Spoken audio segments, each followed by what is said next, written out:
Hey guys, it's Chelsa Messenger with Picks and Parlays. We're talking college basketball. Illinois at Duke. Christmas is right around the corner, and we've got a promo code. The code is ELF, ELF, for 20% off the entire site at picksandparlays.net.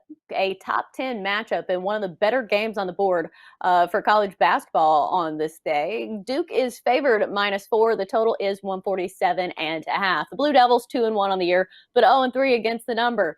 Illinois is 3-1 and 2-2 against the spread. We've got Nick from the Insider's Room to break it all down for us.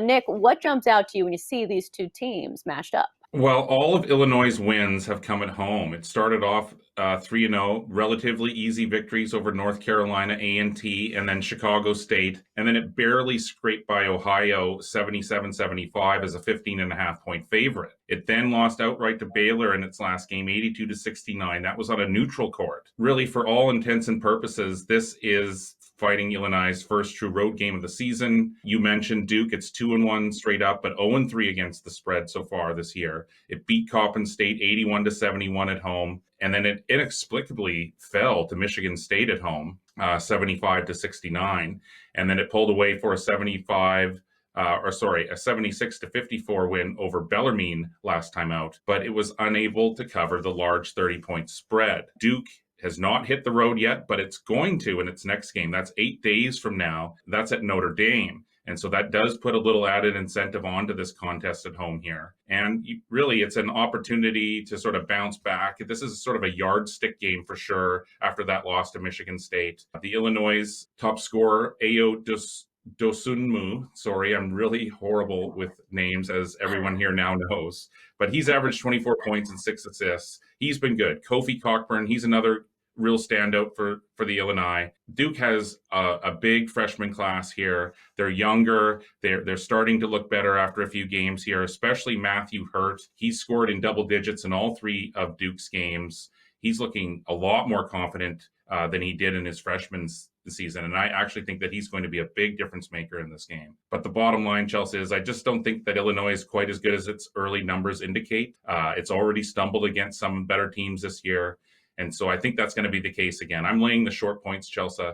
I think that the Blue Devils finally earn their first against the spread victory of the season. It will be interesting to me to see if Duke can shut the door when it comes to the end of the game, because usually when you have these young players, sometimes it takes a few games for them to be able to close the door and really perform under pressure, because it is a little different than playing in high school for your AAU teams.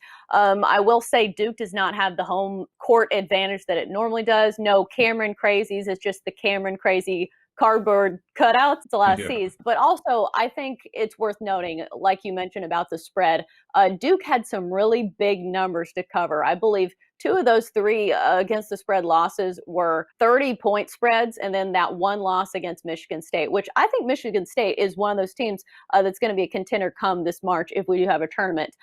Very well coached, a lot of experience returning. So I don't think that's necessarily a bad loss, but any other notes you think better should know before taking the dive when it comes to this game? Well, just as far as the total, I just think that, I said that this is a yardstick game for Duke here, but I also really it's a yardstick game for both teams. And so this is an important early matchup for both teams. I expect a really competitive battle, and I think that that's going to translate into sort of a more defensive affair. And so my lean here would be to the under on the total. Well, especially if Duke can shoot a little bit better, because what stands out to me for Duke in that loss against Michigan State, they shot just 32% from the field, which is not good. Their other games, they were averaging 50%. So if they can get their shots to fall a little bit better, which they should, they're not playing on a neutral court, they should be a lot better. All right, that's going to do it for our college hoops talk here on Picks and Parlays. Great stuff from Nick from the Insider's Room. Nick, thanks for joining us.